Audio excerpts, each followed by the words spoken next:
podríamos, para darle este marco teórico, ir al tema de la definición de la democracia.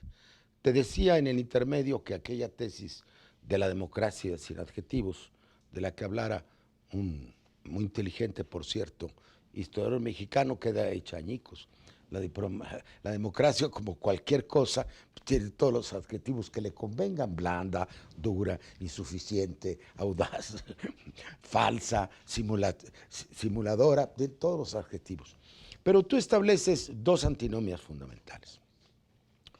Una que me parece muy interesante por la historia misma del país, que es la democracia como realidad y la democracia como camino. Porque en el antiguo régimen mexicano se decía que íbamos en camino de la democracia, ¿sí? Que era un objetivo. Incluso se decía que la Constitución era paradigmática o programática, es decir, que era algo que algún día se cumpliría, con lo cual le quitaban su carácter de ley, no era obligatoria, era una aspiración de la sociedad. Esa era la filosofía del antiguo régimen. Entonces, esto tiene mucho sentido en México, en nuestro medio. Y la democracia, la realidad o como camino. Y luego haces otra antinomia entre la democracia vista solo como el funcionamiento formal de las instituciones. Son varias antinomias, me quedo con las más importantes. O el comportamiento, ya lo dijiste, de los ciudadanos, el nivel de los derechos civiles, políticos y de acceso al bienestar. Es decir, que es la consecuencia de la democracia, pero a su vez es condición para la democracia.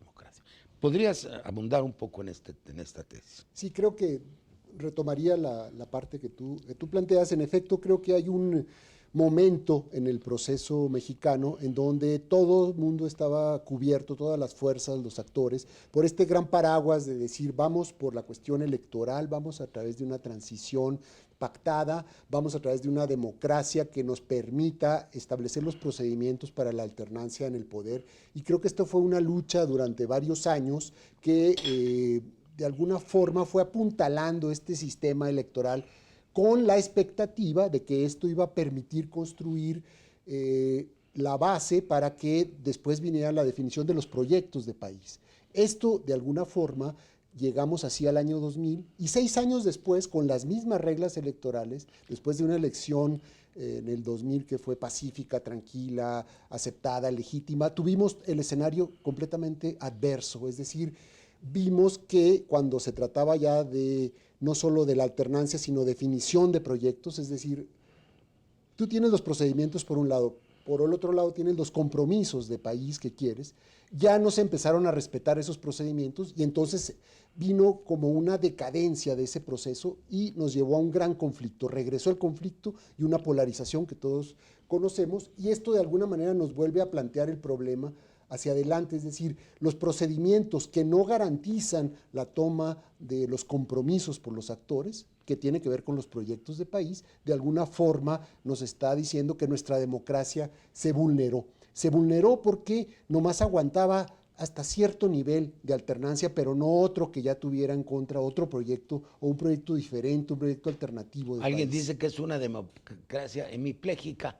que nada más sabe ver a la derecha y caminar a la derecha. Esa es una de las interpretaciones. Sí. Entonces, lo que quisimos expresar, digamos, en la investigación, que es este libro, es de alguna forma que había los procedimientos y por otro lado los compromisos sustantivos de cualquier proceso democrático. No hemos llegado a esos compromisos que implica concebir a la democracia como un problema de derechos. Y creo que estamos atorados en ese momento, y tiene que ver con esto de los poderes fácticos, y tiene que ver con los obstáculos que nos hemos encontrado y con estas reformas que siguen pendientes y que no han podido transformar el Estado mexicano. Se atoró en las reglas del reparto del poder, pero en su cronología nos habla, hay algunas otras que se modificaron secundarias, nos habla del 2000. Hay que recordar que tanto Alberto Asís Nasif como Ricardo Valero fueron en el año 2000 miembros de la Comisión de la Reforma del Estado. Usted estaba más joven, pero ahora... local. Exacto, pero ahora con mucho gusto, después de oírlo y de saber de su tarea, lo invitaríamos, Muchas gracias. Si su actividad se lo permite, desde el punto de vista del legal y de tiempo. Nosotros en 89, sin embargo, cuando hicimos el programa de cambio del país, hablamos en nuestro programa de reforma del Estado y nueva constitucionalidad. Tengo el documento allí, lo estoy viendo, y dice con toda claridad, no basta la alternancia, es necesario que haya una nueva organización del poder, porque lo que se trata es de abolir un antiguo régimen y de crear un nuevo régimen. Eso estuvo planteado desde el 89, está esbozado ya en temas en el 95 y fue la materia mismo de trabajo de la comisión donde participaron junto con ustedes y yo mismo 150 expertos. ¿No cree usted que desde el principio estaba planteado que había que reformar el poder si queríamos un cambio de régimen? O que hubo dos versiones de la transición. La transición entendida solo como alternancia y otra entendida como un cambio profundo del Estado mexicano. Mire, hay muchos problemas en relación con este tema. Otros que plantea, me parece, la lectura del propio texto, del propio libro, que son de una gran importancia, entidad, y que no nada más son teóricos. Yo ya no quisiera, porque ya se hizo el planteamiento, recordar cuál es el esquema del libro, la discusión sobre los adjetivos también. Allí habría mucho más que decir todavía a propósito de las tradiciones, a propósito, por ejemplo, de la discusión implícita con el texto, que no libro, por cierto, un texto muy oportuno, el de Enrique Krause, pero hay otras tradiciones en los estudios sobre la democracia. Por ejemplo, y está citado, ¿verdad?, pero mucho antes del libro del ensayo de Krause, Pablo González Casanova en 65 había publicado La democracia en México. Muy sociológico, muy sociológico. Y es que, pero este libro también es muy sociológico. Que es la tendencia. Es una mirada. No quiero decir que planteen las mismas cuestiones, han pasado muchos años. Una de las virtudes de este libro, de sus características, es la aportación y la actualización. No son los temas de la democracia, sino cómo se está discutiendo la democracia en el mundo. Es muy importante. Lo que añadía Alberto hace un momento, que ese es el programa al que me refiero. Es decir, y de alguna manera lo menciono, es un tema, por cierto, importante en la tradición, la trayectoria de la democracia. La democracia es una forma de acceder y de distribuir el poder, exclusivamente. Es una forma de la organización política del Estado, son las dos cosas, pero el tercer asunto es el más importante. ¿Cuáles son los contenidos? Los derechos, pero ahí hay un tema que creo se plantea en el libro, pero tendremos que seguir discutiéndolo y analizando a la mayor profundidad. Se plantea, es una vieja discusión, entre con qué está más relacionada la democracia, con las libertades o con la igualdad, o con las dos y en qué sentido. Y si la democracia, teóricamente. O si no están relacionadas las dos. Sí, pero sí es lo mismo hablar de democracia que plantearse el tema de la igualdad o el tema de las libertades, que puede ser diferente.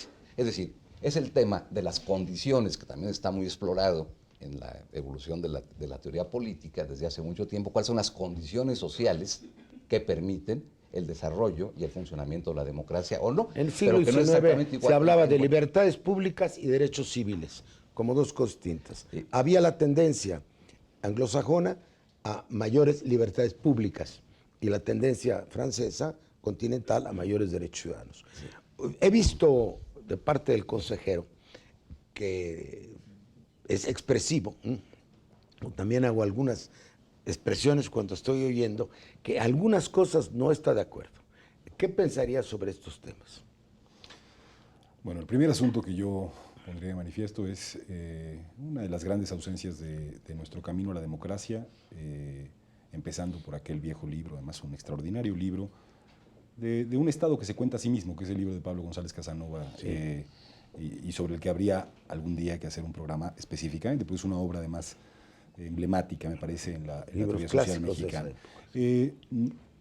A mí me parece que lo que justamente no ocurre en México es el desarrollo de los derechos civiles frente a derechos políticos que se van adquiriendo. Exacto. Es decir, parte del planteamiento que está formulado en el texto, esta relación entre civiles, la cultura económicos y sociales. Bueno, desde luego, que además es una nomenclatura mucho más cercana a las últimas 2 décadas, pero casi todas las democracias avanzaron por esa vía y luego adquirieron derechos políticos, no adquirieron derechos políticos marginando otro tipo de derechos. La discusión sobre la transición ciertamente se ha situado en una idea de modificación de acceso al poder público, propiamente el régimen, y ha dejado de lado la discusión del Estado Democrático de Derecho, que en mi opinión en México es todavía una aspiración, no una condición de la vida en el país. Entonces, ahí situaría los territorios del debate que se propone.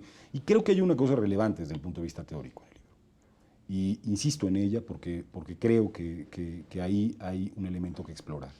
¿Qué relación existe entre el desarrollo y la cultura democrática y las instituciones para expresar y explicar cuáles son las salidas que tiene este país para avanzar desde el punto de vista democrático? Creo que ahí hay un elemento, particularmente en la segunda parte del libro, que nos propone una respuesta. Se puede compartir o no la respuesta que nos proponen los autores, pero desde luego existe el planteamiento de una problemática que debe ser explorada con mucha profundidad.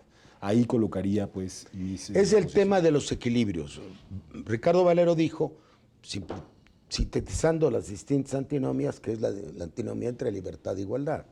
La tesis sociológica, que en gran parte, pero desde otro ángulo, desde un ángulo teórico, no estadístico, ni étnico, toma Alberto, es que están interrelacionadas.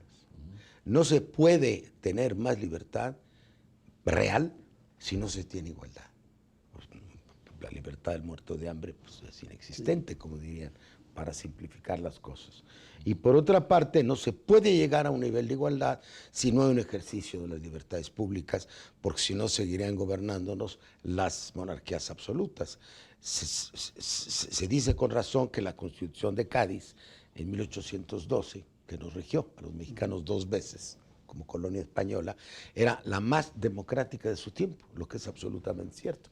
Sin embargo, no quiere decir que la sociedad fuera democrática, ahí tienes el tema de las instituciones y de la realidad, y que hubiera un ejercicio de derechos de los ciudadanos. México accede a la independencia con más de un 90% de analfabetismo, y llega a la revolución con más de un 80%.